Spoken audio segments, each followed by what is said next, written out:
Hey, this is Melissa Rickman from Wholly Stromboli. Holy Stromboli. Like that point, in case people can't hear me. You can't read. And Right. with Holy Stromboli, this is Pizza Club, Pizza Industry Convos, and we have the very famous, if you know me, very famous Simon Zryd with Denver Business Coach. If you know me at all, you've probably heard me say Simon says. Simon, Simon, Simon. Yes. So Simon really does He exist. He's in does. the He flesh. does. He's right there. Thank you for being on the show, Simon. Thank you for inviting me. I'm excited to be here. Oh my gosh, we're excited to have you here to share all of your knowledge and really all of the help that you have given us over the years. And I just kind of want to give a little bit of background and be completely vulnerable. I called you one day from my restaurant in tears. I was ready to throw in the towel. I think I was ugly crying on the phone.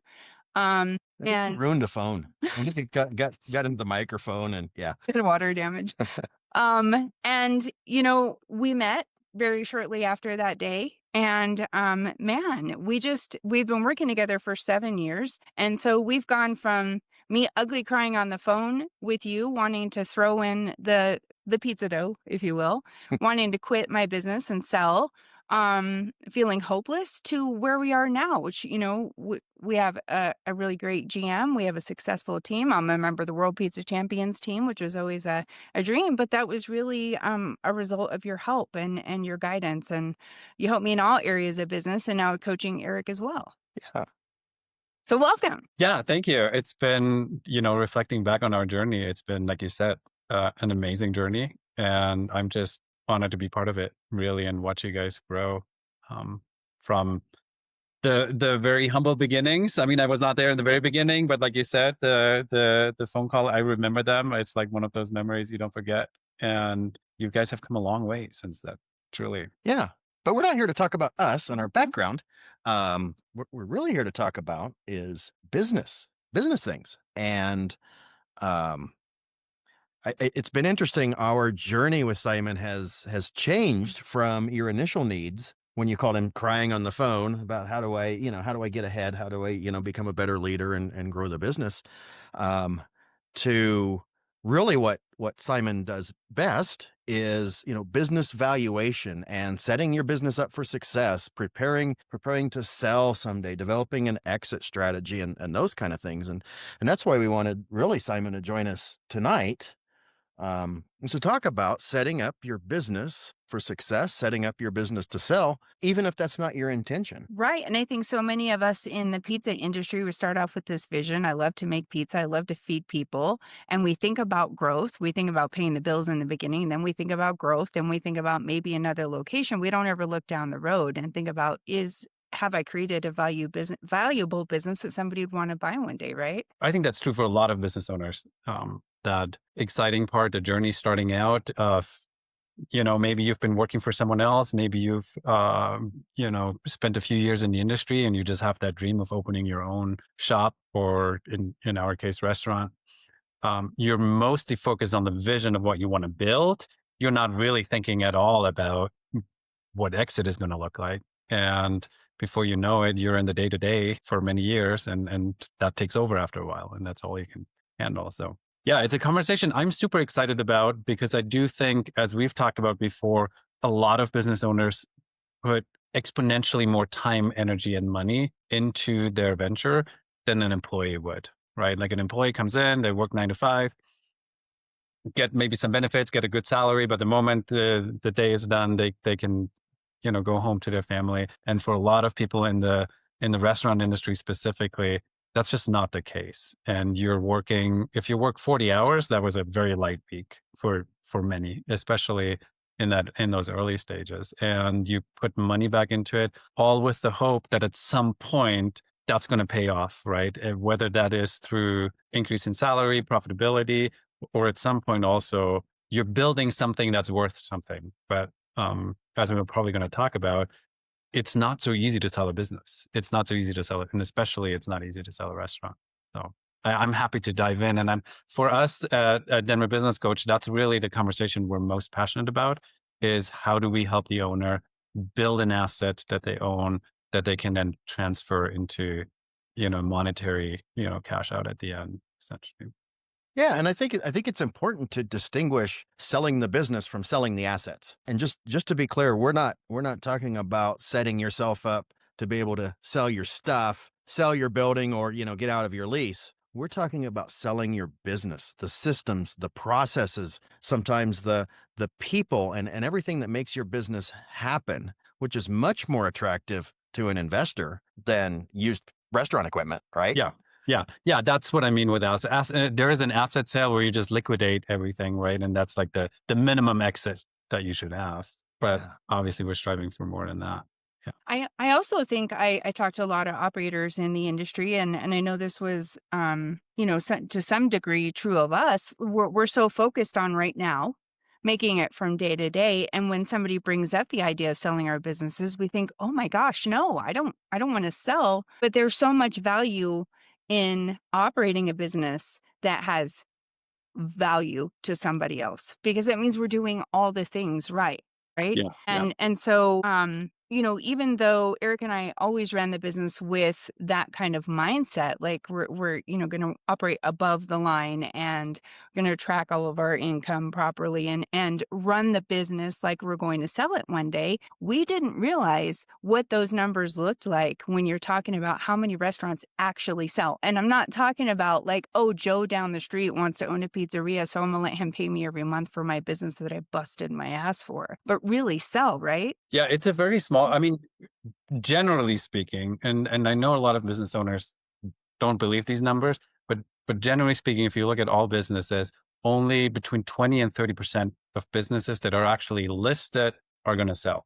That does not include all the businesses that are just closing down that the owner never even tries. So the ability to actually have a successful exit is a very small probability, because it's, for the most part of it, it's not attractive to a buyer, right? Like, what a buyer wants at some point is they have money to invest in something and they want to see a return on investment. And if we're thinking, okay, if we just conservatively put that in the stock market and we get 8% return on investment, or some other, real estate, et cetera, really, when people invest in a business, they want to see 10 to 15% return on their investment. So they want to buy something that is making them money, that's running smoothly, and that also is not requiring them to have a job. Who wants to spend money to be then working 40 plus hours in the business to keep the business running? That's not attractive. And that's what happens, I think, to a lot of restaurants that are single location there. And we can zoom in on that a little bit more. It's just still too owner dependent. The moment you take that owner out, the system processes fall apart, and a buyer is going to see that right out of the gate and is not interested in that, and then it becomes a liquidation. You said that to me a lot in the beginning, because I took a lot of pride in the fact that, like, if people didn't see me in the kitchen, they were disappointed. And I thought that was like meant I was doing things right. And if they noticed me at the gas station, or, I was the face of Wholly Stromboli. And I think a lot of us operators, especially in the pizza industry, we wear that like a badge, right? We're like, oh my gosh, We're I the hardest working in the pizza business. We are, my Yeah. golly. had to deprogram us for a long time. Yeah. But it really, yeah, I mean, I'd love to drill down on that for sure. Well, and just to add on to that, another thing that Simon has said, and I think this is probably on a plaque somewhere with his name at the bottom, and you always say, if your business depends on you, you don't own a business, you own a job, right? Yeah.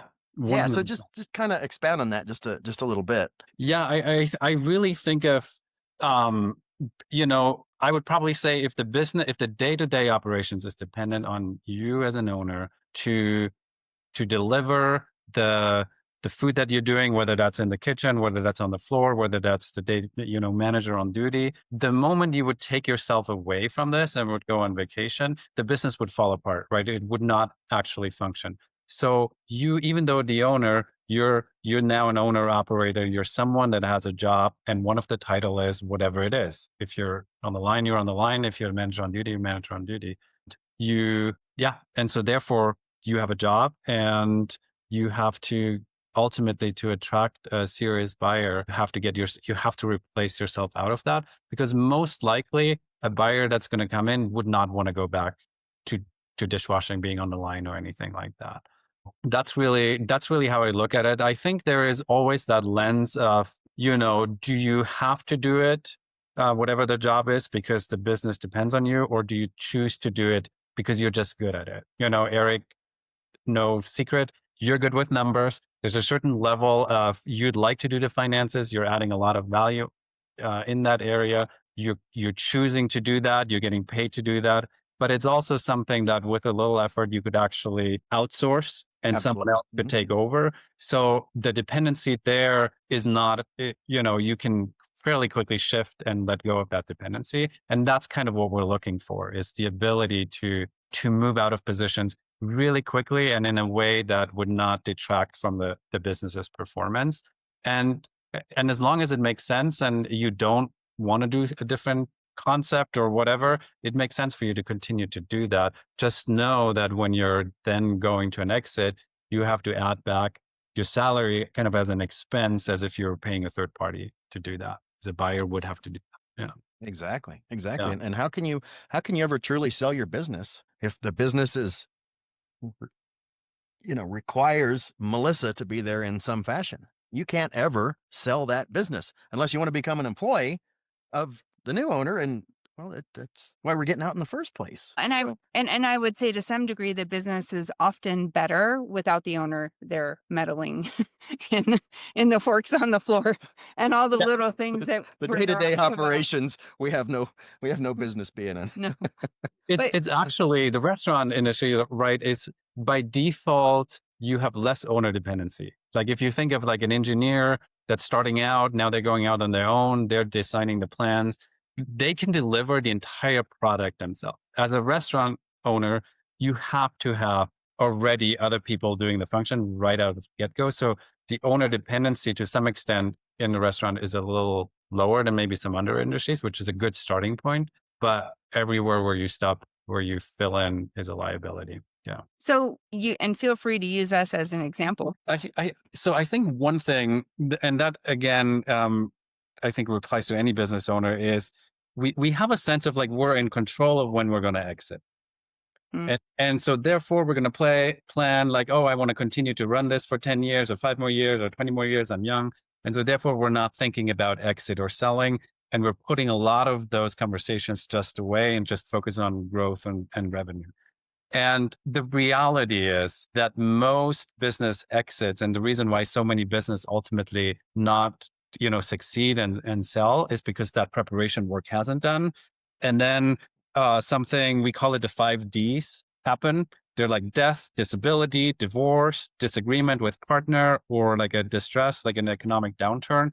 They're like things you actually can't anticipate or control. And all of a sudden, you're trying to get rid of the business and you haven't done the work to actually prepare for it. So I think the first mindset shift is you have to don't think you're in control when your exit is actually going to happen. You have to build it every day. You want to run it as if you're going to have it for a long time, but you want to build it as if you could sell it tomorrow if you needed to. And I think that's really important, because if you tie exit planning and value building towards that some distant point in the future, you're not doing the things that you need to do in the right now that actually get you to that point where you have a sellable asset. So I think that's one. And the second mindset shift, probably you mentioned it earlier, Melissa, is all the things that you're doing to make a business attractive for an owner and build the value in the company are things that once you have it in place are actually or allow you to have fun in running a business, right? Because now you're not in a day-to-day anymore. Now you have processes. Now you have profitability. Now you have a strong team. Now you know how to retain your customers and staff. And that's a lot more fun than if you have none of these things in place, right? And it's like, then you have options. And then a lot of things, I think, my last point, maybe what we've seen across industries is baby boomers kind of wanting to pass on their business to their kids. And the kids have just watched them and are just like, hell no. Like, there's Oh no no. way I would want to We've take raised up. smart kids, and they say Yeah. hell no. And so restaurant is like one of these industries where the multiple is not, there's so many restaurants out there. There's so much competition. There's such a low barrier of entry. So the multiple you can get for it in terms of the valuation is not as high as other industries. So it actually makes sense to build something that's very profitable and then being able to pass it on, still sell it, for some reason, but being able to pass it on. That builds long-term wealth, and you have the option to sell it, to pass it on, to install a GM or CEO as well. So yeah. You talked about the term multiple. Just Okay. for Yeah. for everybody's benefit, can you explain that just a little bit more? Yeah. I think when we look at what is a business worth, there's usually two numbers that we're looking at. One is an expression of profit, and what I would say for most single unit restaurants, it's probably expressed as SDE, seller discretionary earnings. So that's the below the line, your net profit that you're making as a business owner. Then it is the salaries that you draw as owners. And then anything else that you're running through the business that are kind of like for the benefit of the owner. So it's like this number, if you say, I'm going to step in and own this business and take it over as is, what are my earnings that I can pull from this? So that's one number. If you have multiple locations, sometimes that's expressed as EBITDA, because usually your salary is calculated differently. But for the most part, let's just say an expression of profit, seller discretionary earning. Then you have a multiple that is assigned to that basically then expresses the soft value of your business, or like the less tangible profits. You can show them on a P&L, on the balance sheet. You can see what money is running. The multiple is kind of a little bit of a science to get to it, but it's based on how much risk a buyer steps in when they're buying the business. So you can have let's say you have make flat $100,000 profit, but it's very owner dependent. Your multiple is going to go down versus it's 100,000 and it's a well-oiled machine. Someone is willing to pay more for it because there's less risk attached and a higher probability to continue making those profits. So those two then make up the valuation. A well-oiled machine is the goal. Is Bring your multiple up, sell the business for more money. And I just want to go back to, you talked about the value builder program. I remember one of our first sessions together, you asked me to fill out that questionnaire. And I was about as resistant as they come. Like, I did not want to do that. I hated that thing. And I was frustrated. I'm like, no, I want to talk about my problems. I want to talk about like why people aren't showing up to work or how I make them show up to work. And what I guess what I was blind to, or what I didn't see, is that was the step to get there, right? Because if you don't build a strong foundation, then you can't do the other things, and I think we as restaurant operators tend to be. I mean, now we've referred a bunch of our friends to you. I don't know if you like that or not, but if Love you're it. like, Yeah, they're all great people. Yeah, just for the record, just big shocker here. I like the value builder exercise. I'm so glad when we had to do it the second time and you did it. Well, the way that I look at it, and this is true for basically any client that we bring on, right? There's usually two conversations. There is the conversation of like, holy crap, someone just quit. I can't handle the day-to-day, the emergency, the tyranny of the urgent. And that's a layer that we need to address. And then what we're trying to bring in is like that long-term strategic conversation of, yes, there's all this stuff going on and this person quit and this is happening, and which will always kind of be there, right? But then how do you spend your other time? Are you really building that asset and that value? And the more you start working on this, you actually have more and more strategic time. Where in the beginning, I remember we couldn't do meetings because you were tied up in the kitchen and sorry, I was working 12 hours and whatnot. And so now that's like almost never the case anymore. And I think, Eric, you probably, just off the top of your head, how many KPIs are you tracking when you're looking at your business performance? Oh gosh, just on page one, gosh, at the highest level on page one of our weekly report, I think there's 6 or 7. 6 or 7. Yeah. Yeah. And then and then a number of slightly lower important, a little more detailed KPIs still on page one. Yeah. And then we've got about eight more pages of in the weeds. You want to really get into the story and more detail. And I think our conversation is we'd like to add that one more KPI, which is enterprise value. What is your business worth today, right? And I think if Yeah. every owner starts the same way as if we have a house and we look every now and then, go on Zillow or somewhere and check out what is our house worth. The same thing you want to do with your business to see, is the value of our business growing as well, right? On top of just revenue goals and profit goals, et cetera. And yeah, that's kind of, and then around that, then you start having strategic conversation. Well, how do we increase that? And that comes to the well-oiled machine. Yeah, I like that. Having that high level number at the top and then the details down low. I think that's Yeah. a great idea. Yeah. Why do we always get work when we talk to Simon? We always come out of this talk with Simon work. Well, I think okay. we're doing that. I think we're close, and I think something else for the audience is this is not a cleanup project. It's not like, oh, I want to increase business value, I'm going to dedicate a quarter to this and get it done. This is long-term strategic planning, and we talked about what are the different drivers that drive value, which you maybe consume in a little bit, but you pick one or two and you start improving. And that scorecard that you didn't want to fill out, Melissa, it's just, well, that's where you're at today. You might as well get an honest feedback, right? Where you're at with your business, because then you can choose to work on it and you can prioritize through a new lens other than just how do we grow, or most owners are focused on revenue. What did we do last period? Now we need to do this. And it's just revenue focused, but that's not value building focused.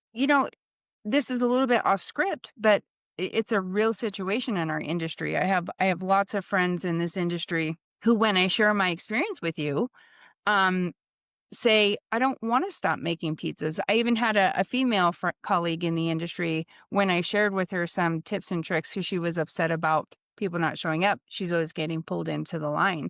And she was very emotional and passionate about, I still want to make pizzas. Why do I have to stop? And I said to her, you don't have to stop making pizzas. What would you say to somebody who says, I still want to make pizzas every day, but I want to grow my business? Yeah, I would probably zoom in on that, because I do think there's this fine line between, are we using it as an excuse not to do the work to actually get out and delegate and train and grow to a level where we can, hire people to do that? Because a lot of time we say we want to do that, but really, if I were to ask you, could you just stop? They couldn't, right? Right. So it's unlocking that, I think. And then I do think, as an owner, if that's really what you want to do it, but do it a day of the week. Like, you can choose. The benefit of being an owner is you can put your people in place and you can say, which seat do I want to keep? And if that's what you want to do, we have a couple clients, different industry, but like they're arborists. And the owner just every 2 weeks wants to go and climb a tree. It gets him grounded with the crews. It gets him out. It keeps him sharp and fit. He likes to do it. But if he's out sick, the business doesn't stop. He has other people. So I would challenge it initially and then come back to it and say, what's really true about that statement? And we worked through that a lot because I was one of those people. Like, I still wanted to make pizza, but I was hiding because, and even some days now I want to go hide and make pizza because I love it. And it's a passion, but it's easy. I know how to do it. I know how to solve those problems. And I think the further up you move in your organization, the problems don't go away. They're just different. And there's stuff that you've never dealt before. And it's so Yeah. easy to go back to the kitchen where everything's familiar, Yeah. And I think if you're sharing this, one of the things is like, how do you measure success, right? And what do you get rewarded by, like, internally for yourself? And I think for you, like you said earlier, it was a lot of, I'm working hard, I'm showing up strong, I'm there with my team. And that's how you measured success for yourself. And that was your measure of, like, are you doing a good job or not? And that's a mindset, but it will only get you so far. Like, it will keep you at a level where you're not gonna go above that. And that's, I think, where some outside perspective and coaching then can be helpful, is like, yes, but you're also the CEO of $1 million restaurant. I don't know if it's the best use. What's your hourly rate up here, and then you're working down here, and does that math really add up?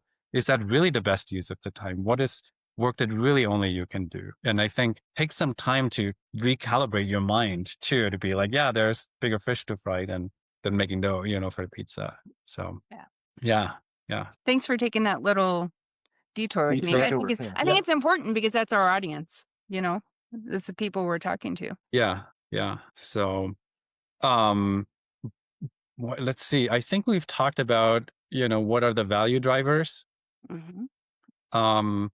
We have, I do think profitability it's like one multiplier of the equation, right? So you do 100% have to make sure you're running a first class business. I think profitability is like one of 5 that you kind of circle back to, right? Yeah. I think profitability is 100%, because if you're not profitable, you're not attractive. No one is going to buy you, but no one wants to buy that. So then systems and processes is a second thing, which is, if I were to come in and buy a restaurant, the restaurant, usually people, put some money down and have to finance a loan. On top of, having the profit, they need to fund whatever the loan payments are for that as well. So you want to make sure you're coming in and whoever buys the business can fund the additional loan payments for the value of the business.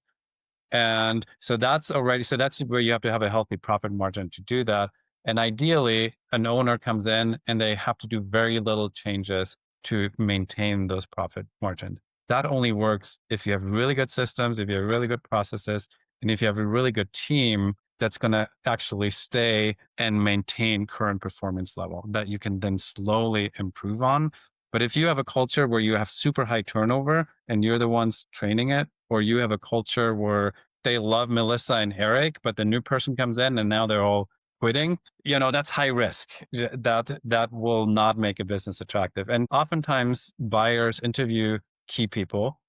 And if that, I say that with it depends a little bit, but that can happen. If there's just a little bit of like people adore the owners and there's a high risk of turnover once they leave, that's risky. You're not going to get. That's why we're mean to our employees. They hate us. Yeah. They want to. We don't like them. No, I'm kidding. That's yeah. And satire, everybody. Yes. I think brand and reputation, I think, is another thing. You don't want to tie to your name ultimately. Again, if you're leaving and now the brand moves along with you, doesn't stay with the restaurant, that is, again, a high risk. So it's all the things that a buyer looks at and says, if things change, what could go wrong? And they're going to discount you on that a lot. We already talked about owner dependence. I think diversification of revenue streams is another thing. Like the more diversified income streams, the safer the business, right? Versus if all is just coming from dine-in, versus you have catering, versus you have takeout, versus you have events. Now, if one of them goes down a little bit, it's less impact to the business than if you just have one source of income as well. That's true personally. Yeah. That's true personally. Yeah. We talked a lot about that prior to COVID. We talked a lot about having multiple streams of income. We got to find different ways. If for some reason, it was so weird, if some reason we couldn't have butts in seats, what would we do? And then all of a sudden we couldn't have butts in seats. And we figured it out. We figured it out. Most of us did. Yeah. But that was not easy for a lot of restaurants. No. So we talked about a lot of different things. How do we apply that? If I'm a restaurant owner, listening right now, where do we even start? Yeah. I do think he's like, call me. Right. That's right. No, I do think having an understanding of how does a buyer look at a business, like when we take on a client, we have what's called like the immersion phase. And a lot of what we're doing is we're getting to know the business. We're getting to know the business through the lens of the owner, but we're also getting to know the business through the lens of how would a buyer look at it. Again, even if they don't want to sell for 10 years, we're still going to look at that to kind of like see where you're rating right now. And I do think doing something like a value builder assessment or a scorecard, and I'm happy to share some of those tools to give you an initial benchmark. we look at what does best in class look like, and then how do you measure up against that, I think is a first step. And then as you do your annual planning and as you do your quarterly planning, you just say, okay, what's the highest risk right now? And start working on those. You work on it one at a time, but benchmark yourself, identify your gap, and then say which one is right now the best one to focus and start working on that. Yeah. That's a lot. It's a If you started with nothing and your Yeah. focus has just simply been on growth and revenue, Yeah. to Yeah. jump in with systems and processes and owner dependency and brand and reputation and and all those things. Yeah. If that's if this is the light bulb moment, that's a lot. That's a big Yeah. lift. It is, but I will say, as the least analytical person previously in the room, a self-professed not lover of numbers, the girl who is just the creative one in the room. Yeah, it was a heavy lift, but it wasn't like all of the sudden we turned the corner, but it was like every week we made progress, and I want to say for those people out there, like I felt like, wow, is a huge chunk to bite off and I can't do this. And then all of a sudden you turn around and you're like, holy hell, I haven't worked a pizza shift in 2 weeks. Oh, Yeah. now I haven't worked a pizza shift in 6 months, right? And oh my gosh, now look. So I think, yeah, it's huge. It's a lot, but it's also, I think if you have help and guidance and somebody to Yeah. coach you through it, Yeah. it happens faster than you think. And I think the other thing too is when you not only do you say, "Oh my God, I haven't worked a pizza shift in a month," your mind shift has switched to, "There's no way I could work a pizza shift because Yeah. now I'm focusing on the business." That classic statement, work on your business, not work in your business. And to have that mind shift of, I can't go make pizzas. I've got to grow my business. I've got to market this business. I've got to develop my team. I've got to do all those owner things. I've got to develop the business so that someday I can sell it. But before then, all those things that I'm going to do are going to make me a better business. I think we're going off on a side note, but I think it's so important for people in our industry to hear this because we both definitely suffered from owner's guilt. Like we had to be the hardest working people in the building because we thought our team wanted us to be. And we felt guilty if they were all busting ass on a shift and we weren't here. And I would often like drop nuggets for the team so they knew if I wasn't at the restaurant, I was still at home working. And at the end of the day, I didn't give a shit. They were like, can you just leave us alone? Like you're paying us to run your restaurant. Can you just let us do that? Yeah. You're taking away the space for other people to step into leadership if you're still managing at that level, right? And the same is true for a GM. If a GM, their first response to a shift is not covered, is they're going to jump in. That's just one same problem, one tier down, versus actually creating the accountability, the team, where that doesn't happen, and the day-to-day is not required for a GM because the GM has more important things to do than just being on the ship, just as much. For sure. But it starts with like you said, with the mindset of right people in the right place doing the right things. Okay. Yeah. Yes. Yeah. Where do you want to go from here? Well, we're getting close to time, I think. Yeah. So, I think if you could just leave restaurant owners with one takeaway about building a sellable business, or even a simple exercise or self-assessment that somebody could do today, what would either or both of those things be? So I think, going back to the mindset shift, I think is the first one. Really, like, understand that that exit planning is now, and starting to work on what makes a business sellable needs to. You want to start it today. It doesn't have to be a massive sprint, but it's something you're consistently building in when you set your goals for the business, because you're not in control of your exit. Despite some people nail it, but for the most part, you're not. And then I think having it, I like this saying, like, run your restaurant like you own it forever, but build it like you could sell it tomorrow.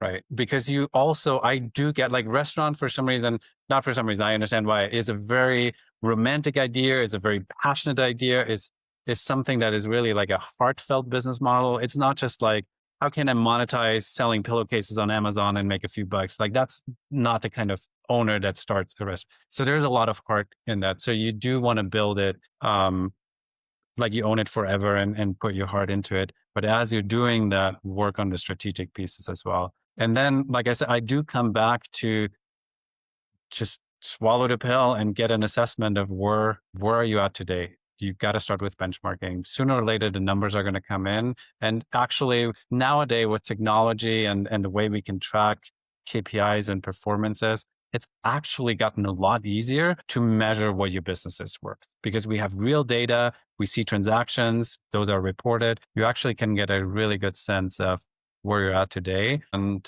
I always think if you have the knowledge, you can make more informed decision on how you want to move forward. Oh my God, we could do a whole show on big data points and analysis, like the insights that we can get out of this big data movement. Yeah, we could do a whole nother show or two on that. It's amazing. Yeah. And like you said, Melissa, don't get overwhelmed. Just start and come up with a plan, and you don't even have to implement it yet. Just know what the things are. And I think the last thing I want to say in that regard is there is a proper way to prioritize. Like even though we're talking about profitability is such an important piece, usually where we start from is like de-risking the business in terms of what if something were to happen tomorrow, because you already have built if you're a business owner and you've built a restaurant for 5-8 years, there's already value there. But if you're not starting to protect that, it could be gone in a second. So the same way that we carry insurance for our cars and we carry insurance for our, homes, we want to start protecting the business and through that lens, start working on it. And that probably means decreasing owner dependency and those kind of things. Versus, okay, let's just open a new location or let's just add, focus on the profitability side. You don't want to scale a mess, so. Yeah. I mean, and we've always said that, right? Like you just give yourself more headache, more overhead. Right? Yeah. It takes time, but then you grow fast. And it's not easy. I understand. Awesome. Well, Simon, thank you so much for taking time to come talk with us, to share your knowledge, your wisdom. I'm just really happy to be able to get you out in front of the pizza community. And yeah. Yeah. And in as much as this isn't an advertisement for your services, should somebody want to reach out to you or take advantage of a couple of those tools that, you said you could provide, how do people get in contact with you? Yeah, so our website is denverbusinesscoach.com. That's easy. There's lots of forms where you can connect with us. And then my personal email address is just simon@denverbusinesscoach.com. That's usually the best way. And also, if you're on LinkedIn, I'm not so much in Instagram and social media, but LinkedIn, you can find me there. Happy to connect. Okay, awesome. Very good. Well, Thanks again for your time. Thank you both. We'll see you at our next meeting. Yes. Yes. All right. All right. All right. Thanks, Simon.